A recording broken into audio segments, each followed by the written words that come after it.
The keyer tab is where the main functionality in the Ultra software lies. This is where we actually go through and set the key. We adjust the key. There's a bunch of different sliders. I want to go through and cover all what these different sliders do. To start with, we're going to load up a sample file here. If you're following along at home, what I'd like for you to do to start with, clear out what you're working on, do a new session. So go up to File and choose New Session. And we're going to load up a clip that comes included with the Ultra software. This is called Susie Tight in Wind. So in your Browse tab, you should be able to go to the Sample Clips directory and just drag and drop this clip into the Input Clip tab. We'll also go through and drag and drop in a background while we're at it. Go to the Backgrounds tab and choose the file called Clouds02 that again comes included with your Ultra software. Now in the Keyer tab, there's actually a couple of different ways of setting up the key. The first method is the Set Key method, and this is the easiest to use, but you need to do a little bit of pre-planning while you're shooting. Make sure and shoot at least one frame of just the green screen by itself. Have your talent duck down out of the way or walk off the green screen. And what this will give you is it gives you a reference frame. You can scrub your clip to that reference frame. And then there's one button you need to set, and this will automatically set the key to whatever color you're keying on. It'll also automatically set up for wrinkles, for lighting hotspots in the key. So just by hitting the Set Key button, it's now set the key for me. Now if you don't have a reference frame of just the green screen, you can also use another method. I'll disable the key for a second here, and up in the Input Preview monitor, you can roll your mouse up over that and you'll see that it turns into a crosshair, and this gives me the ability to click on different sections of the image. Typically you want to add somewhere between 1 and 10 key points. You can actually have up to 64. I've never seen a green screen that was so bad I needed 64 key points to key it out. Usually what you want to look for are shadowy areas. You want to look for brighter areas. You also want to click at least once on just the green area where you have kind of a median green color. You might also want to click on any wrinkles that appear on your green screen and just put 2 or 3 key points along the wrinkle. This tells Ultra to pay special attention to that particular area.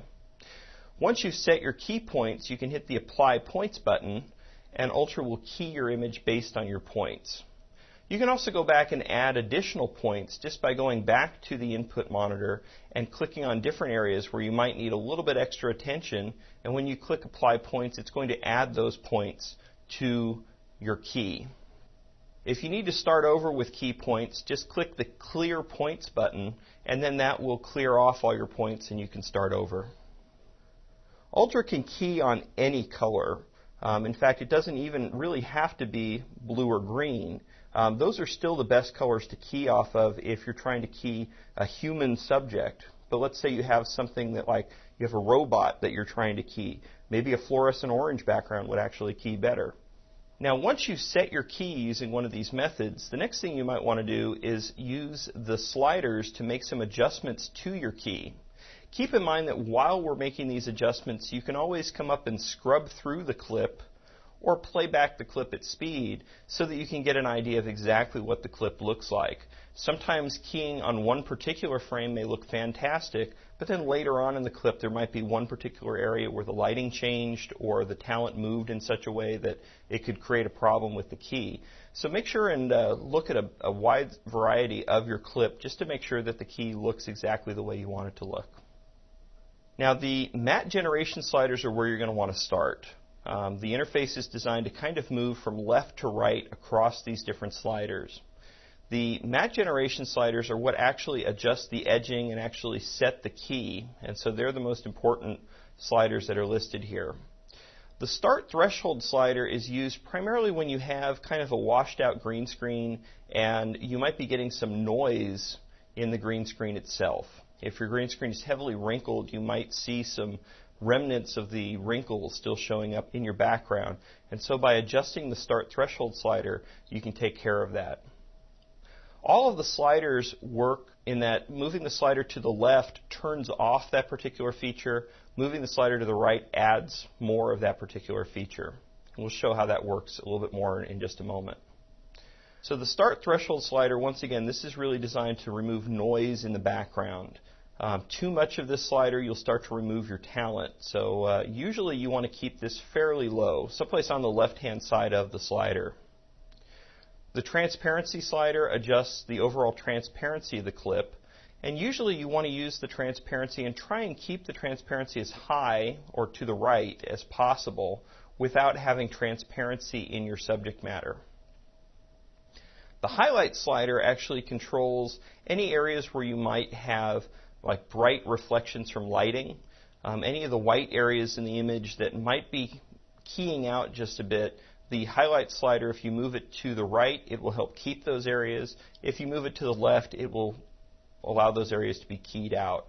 But usually it's very useful if you have like a bright spot, if you have glasses, or another good example, if somebody's wearing glasses, you might have to turn up the highlight slider in order to keep the frame of the glasses if you're trying to key someone wearing glasses on a green screen.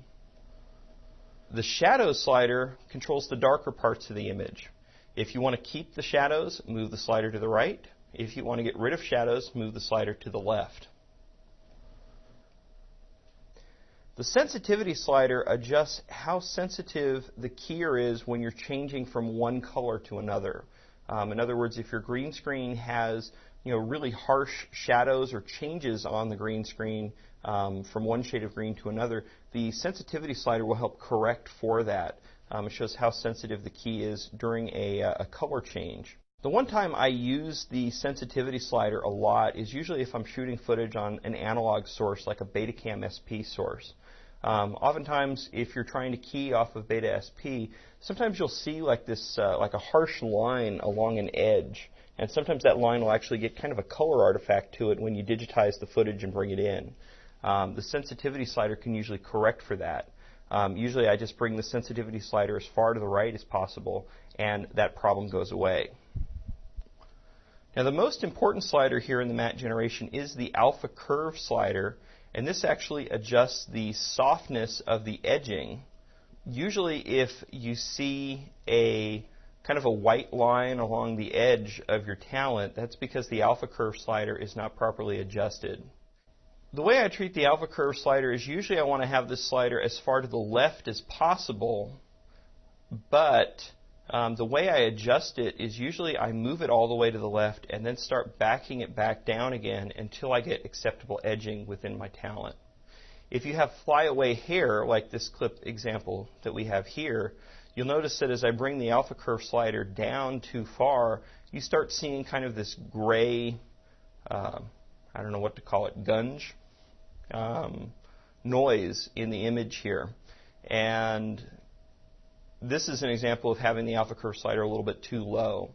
Usually I'll take a clip and scrub through it where I really can see this, and then I'll take the alpha curve slider and keep bringing it to the right until this disappears, but I'm not keying out too much of the hair itself.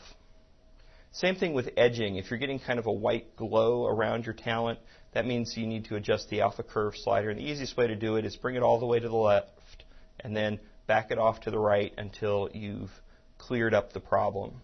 Once I've got the alpha curve slider, oftentimes I'll go back and take the transparency slider and maybe adjust it a little bit further just to see if I can get the transparency a little bit higher, which again helps ensure that the edging is going to stay pretty clean.